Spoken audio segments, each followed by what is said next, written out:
विक्रम सिंह नाम के राजा थे, जो बहुत ही दानी राजा थे। लेकिन उनकी बस एक शर्त थी, वो किसी को भी दान देने से पहले उससे एक सवाल पूछते। अगर कोई उनके सवाल का जवाब दे दे तो राजा उसे मुंह मांगी कीमत देते, लेकिन अगर कोई जवाब न दे पाया तो राजा उसे दान देने से इनकार कर देते। एक दिन राजा विक्रम सिंह के दरबार में एक राही आता है। महाराज, मैं एक यात्री हूँ और काफी दूर से आया हूँ। बस मुझे एक रात गुजारने के लिए पास की धर्मशाला में रुकना है, लेकिन मेरे पैसे लुटेरों ने लूट लिए। तो क्या आप मुझे कुछ धन दे सकते हैं? अरे हाँ हाँ, क्यों नहीं भाई, बिल्कुल दे सकता हूँ, लेकिन मेरी एक शर्त है। तुम्हें मेरे एक सवाल का जवाब देना होगा। जी जी महाराज, पूछिए। तुमने कहा कि तुम एक यात्री हो, लेकिन यात्री तो सिर्फ दो हैं। अब बताओ कौन कौन? वो आदमी बहुत देर तक सोच में डूबा रहता है। महाराज, क्षमा कीजिए, लेकिन मुझे आपके सवाल का उत्तर नहीं आता। तो क्षमा कीजिए, मैं आपकी सहायता नहीं कर पाऊंगा, क्योंकि मेरा नियम है कि जो कोई मेरे प्रश्नों का उत्तर नहीं देता, मैं उसे दान नहीं देता। लेकिन महाराज, मेरे पास रुकने के लिए कोई स्थान नहीं है। परंतु जो मेरे प्रश्नों का उत्तर नहीं देता, मैं उसे दान नहीं देता। फिर आदमी चिंता के भाव से जाने लगता है। रुकिए, मैं आपको दान नहीं दे सकता, लेकिन आप मेरे महल में एक रात के लिए आश्रय ले सकते हैं। आदमी के चेहरे पर मुस्कान आ जाती है। महाराज की जय हो, महाराज की जय हो। लेकिन महाराज, आपने जो प्रश्न पूछा उसका उत्तर तो बता दीजिए। मेरे प्रश्न का उत्तर था सूरज और चांद। उसी राज्य में किशन नाम का एक ब्राह्मण रहता था, जो कि अपनी बीवी बच्चों के साथ रहता था। एक दिन ब्राह्मण बहुत परेशान बैठा हुआ था।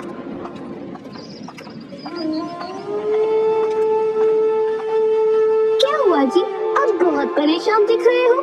क्या करूं भाग्यवान, हमारी बेटी के ब्याह की तिथि नजदीक है, लेकिन अभी तक पैसों का बंदोबस्त नहीं हुआ है। तो परेशान ना हो तो क्या करूं? इसमें परेशान होने वाली कौन सी बात है? हमारे राजा बहुत दानवीर हैं। आप उनसे चाहकर कुछ मदद ले लीजिए। वो सब तो ठीक है सुलोचना, लेकिन तुम्हें महाराज की आदत के बारे में तो पता ही है। वो दान देने से पहले प्रश्न पूछते हैं, और अगर उसमें से कोई भी उत्तर गलत हुआ तो वो दान देने से इनकार कर देते हैं। वो तो मुझे पता है, लेकिन मुझे आप पर भी पूरा भरोसा है। आपने इतने वेद पुराण पढ़े हैं, मुझे नहीं लगता कि आप उनके सवालों का जवाब नहीं दे पाएंगे। आप जाइए और उनसे कुछ मदद मांगिए। और हाँ, मैं तो कहती हूँ कि आप अजय और विजय को भी ले जाइए। बात तो तुम्हारी सही मालूम पड़ती है। ठीक है, मैं कल सुबह महाराज के पास मदद लेने हेतु जाऊंगा।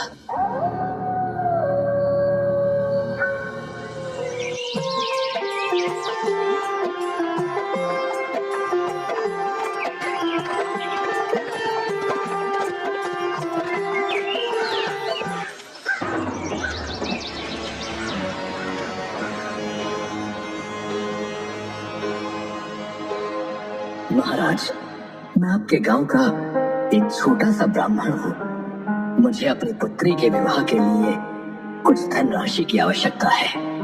जी जी ब्राह्मण देवता, आपकी सहायता करना तो हमारे लिए बहुत ही सौभाग्य की बात होगी।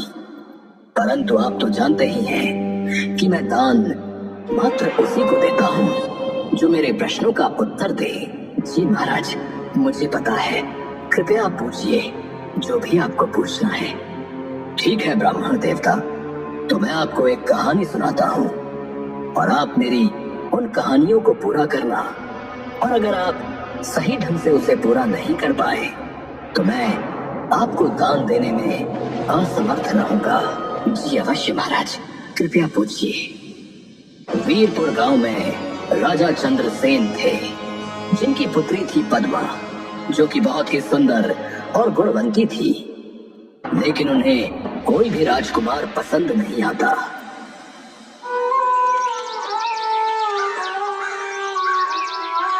एक दिन राजा अपने कक्ष में परेशान बैठे हुए थे। तभी रानी सुभद्रा वहाँ आ जाती है। महाराज, आप बहुत परेशान लग रही हैं। महारानी, अब आप ही बताइए मैं क्या करूं? राजकुमारी को कोई भी लड़का पसंद नहीं आता। अब उनकी उम्र भी हो गई है।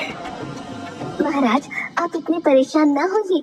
हमारी राजकुमारी बहुत समझदार है। उन्हें पता है कि उनके लिए क्या सही है और क्या गलत। लेकिन महारानी, उन्हें राजकुमार पसंद ही नहीं आता। अब मैं अपनी पसंद के किसी राजकुमार से उनका विवाह करवा दूंगा। नहीं नहीं महाराज, ऐसा गजब मत करना।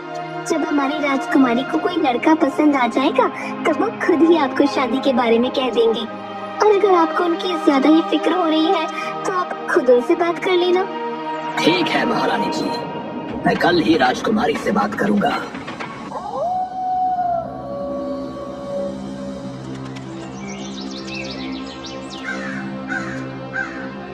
राजकुमारी जी, हमने आपको इतने सारे राज्यों के राजकुमारों से मिलवाया, लेकिन आपको उनमें से कोई भी पसंद नहीं आया। अगर आप कहें तो क्या मैं आपके लिए स्वयंवर रखवा लूं? आपको जो भी राजकुमार पसंद आएगा आप उन्हें अपने वर के रूप में स्वीकार कर लेना। नहीं नहीं पिताजी, मुझे स्वयंवर तो बिल्कुल पसंद नहीं है। स्वयंवर में मुझे कैसे पता चलेगा कि किस राजकुमार के अंदर कौन सा गुण है? मुझे जब कोई राजकुमार पसंद आएगा तब मैं आपको बता दूंगी। नहीं नहीं राजकुमारी, अब मैं आपकी एक नहीं सुनूंगा। कल मैं 4 नौजवानों को बुला रहा हूँ। आपको उनमें से जो भी पसंद आए आप उन्हें अपने वर के रूप में स्वीकार कर लेना। ठीक है पिताजी, अगर मुझे उनमें से कोई पसंद नहीं आया तो मैं उनसे विवाह ना करूंगी। ठीक है।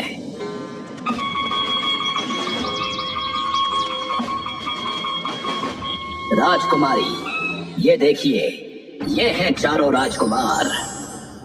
अच्छा, लेकिन इनमें ऐसी क्या विशेषताएं हैं जो मैं उनसे विवाह करने के लिए राजी हो जाऊं? बताइए कि आप में क्या विशेषताएं हैं? महाराज, मैं कपड़ा बेचकर जितना भी धन कमाता हूँ उसका एक हिस्सा मैं देवताओं को चढ़ाता हूँ।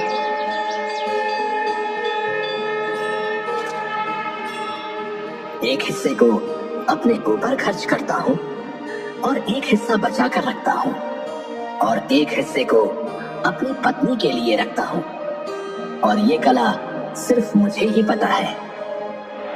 अगर तुम इनसे शादी करोगी तो तुम्हें कभी भी पैसे की तंगी नहीं देखनी पड़ेगी। हाँ, अब आप बताइए कि आप में क्या गुण है? महाराज, मैं सभी पशु पक्षियों की बोली जानता हूँ। मैं किसी भी पशु पक्षी की बोली आपको सुना सकता हूँ और समझ भी सकता हूँ। महाराज, मुझे सारे वेदों, उपनिषदों और पुराणों का ज्ञान है।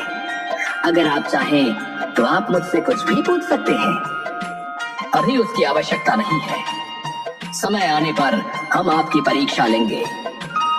हाँ बताइए, तुम में ऐसा क्या खास गुण है जो मेरी बेटी तुमसे विवाह करे? महाराज, पशुओं की आवाज निकालना कोई बड़ी बात नहीं और वेद उपनिषदों का ज्ञान भी बहुतों के पास होता है। और पैसों को कैसे और कहाँ खर्च करना है ये भी बहुत सारे लोग जानते हैं। लेकिन जो मुझ में विशेषता है वो बहुत कम लोगों में देखने को मिलती है। मैं शब्द भेदी बाण चलाना जानता हूँ और मेरा निशाना बिल्कुल सटीक लगता है। जहाँ से भी आवाज आती है मैं वहीं पर बाण चलाता हूँ।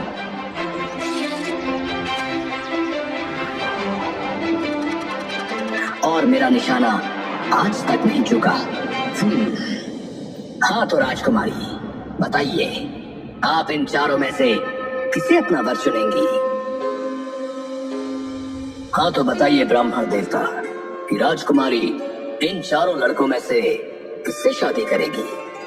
महाराज, राजकुमारी बहुत ही समझदार थी। अगले दिन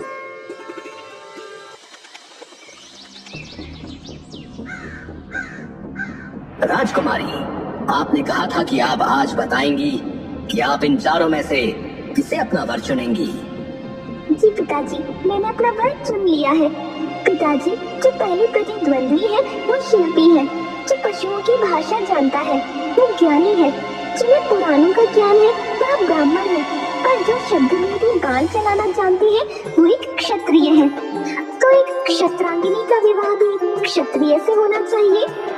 राजा अपनी पुत्री की बुद्धिमत्ता को देखकर बहुत खुश हो जाते हैं और उनका विवाह चौथे लड़के यानी जो क्षत्रिय था उनसे करवा देते हैं।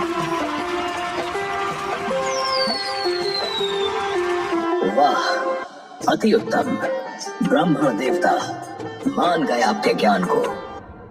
हाँ तो आ जाए, अब तुम्हारी बारी। मानिकपुर गांव में रमन नाम का एक किसान अपनी बूढ़ी माँ के साथ रहता था। वो दिन भर खेती मजदूरी करके गुजारा करता था।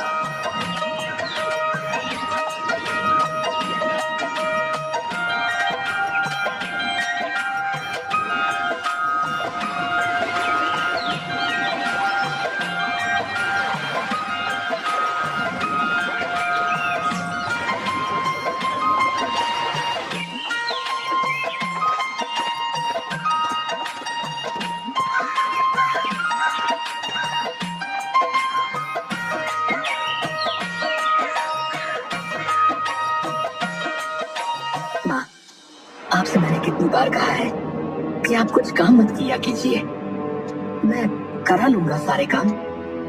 अरे बेटा, तू भी क्या क्या करेगा? घर संभालेगा या खेत संभालेगा? वैसे भी मैं तुझे कब से कह रही हूँ कि मुझे एक बहू ला दे, तो मैं आराम से बैठूंगी। अरे माँ, इतनी सी खेती में हमारा गुजारा होना ही इतना मुश्किल है, तो एक और का गुजारा कैसे होगा? तू तो हमेशा ही बहाने मारता रहता है। सही तो कह रहा हूँ। पर एक दिन रमन जब रात को घर आता है तो अपनी माँ को बिस्तर पर लेटे हुए देखकर हैरान हो जाता है। माँ, माँ क्या हुआ माँ? आपका पूरा शरीर आग से तप रहा है। चलिए, मैं शीघ्रता से आपको वैद्य जी के पास ले चलता हूँ।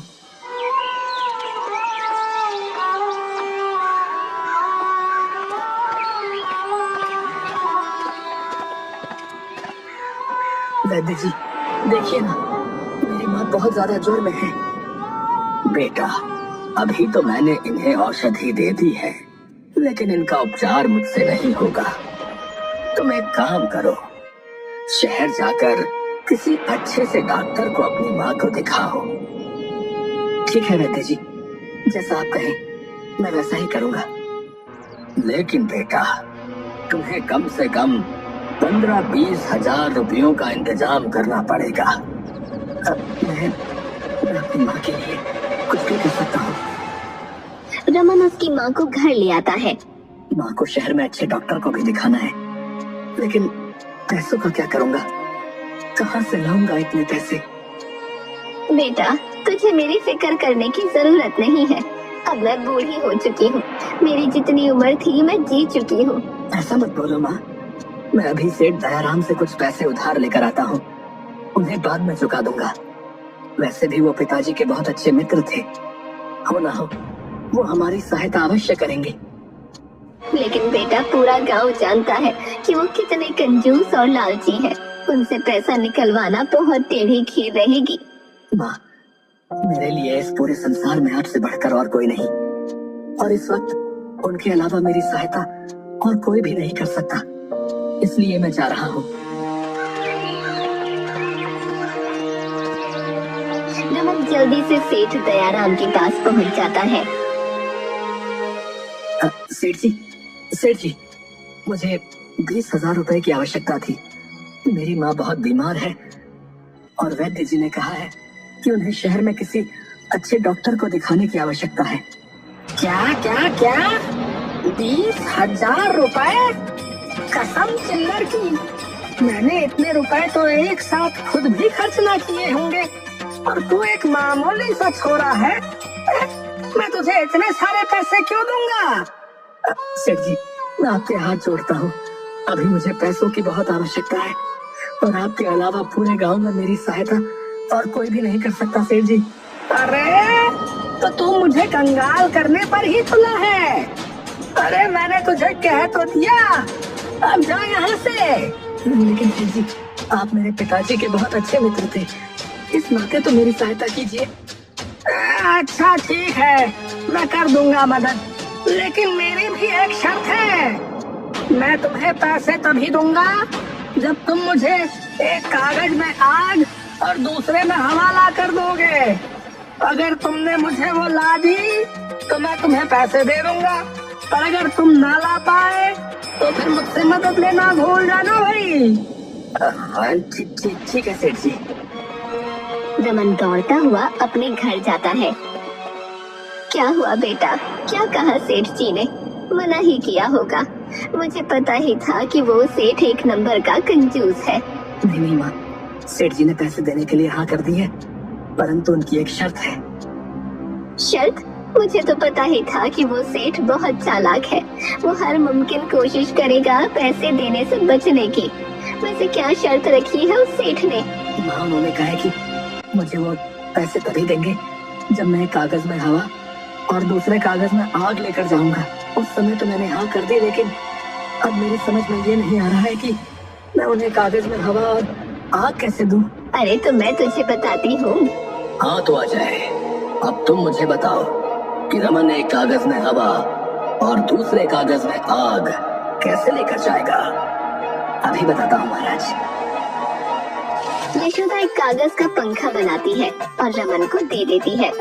जब तू इस कागज को हिलाएगा तो तुझे हवा मिलेगी। हवा तो ठीक है, लेकिन मैं कागज में आग कैसे लेकर जाऊंगा? अगर इस कागज में आग रखी तो ये तो पूरा ही जल जाएगा। रुक जा, उसका भी इलाज है मेरे पास। फिर यशोदा जल्दी से कागज का कंदील बनाकर रमन को दे देती है। ये ले रमन, इस कंदील में तू आग भरकर ले जा सकता है। रमन बहुत ही खुश होकर दयाराम के पास पहुंच जाता है। अरे तुम अभी तो गए थे और इतनी जल्दी वापस कैसे आ गए? अरे सेठ जी, आपको आपका उपहार देने के लिए आया हूँ।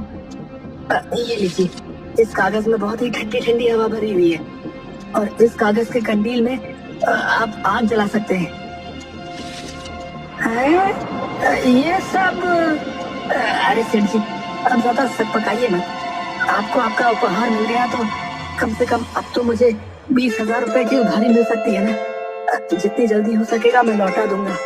सेठ को रमन को पैसे देने पड़ते हैं। धन्यवाद सेठ जी।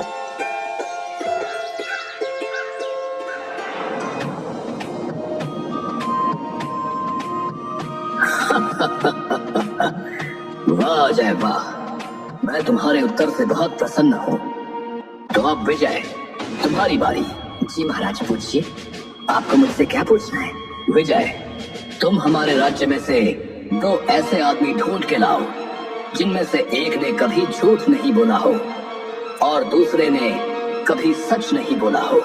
ठीक है महाराज, आप मुझे आज शाम तक का समय दीजिए, मैं ऐसे आदमी को ढूंढ कर ले आऊंगा। ठीक है।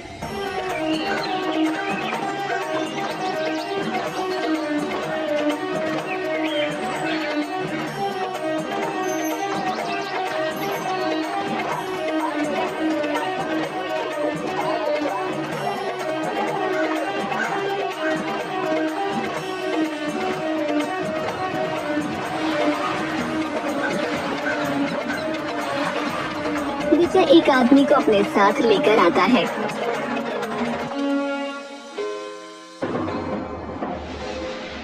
अरे विजय, मैंने तुम्हें 2 आदमियों को ढूंढ कर लाने के लिए कहा था, लेकिन तुम तो बस एक आदमी को लेकर आए हो। महाराज, इस एक ही आदमी के अंदर दोनों गुण हैं। इसने न कभी झूठ बोला न कभी सच बोला। पर वो कैसे?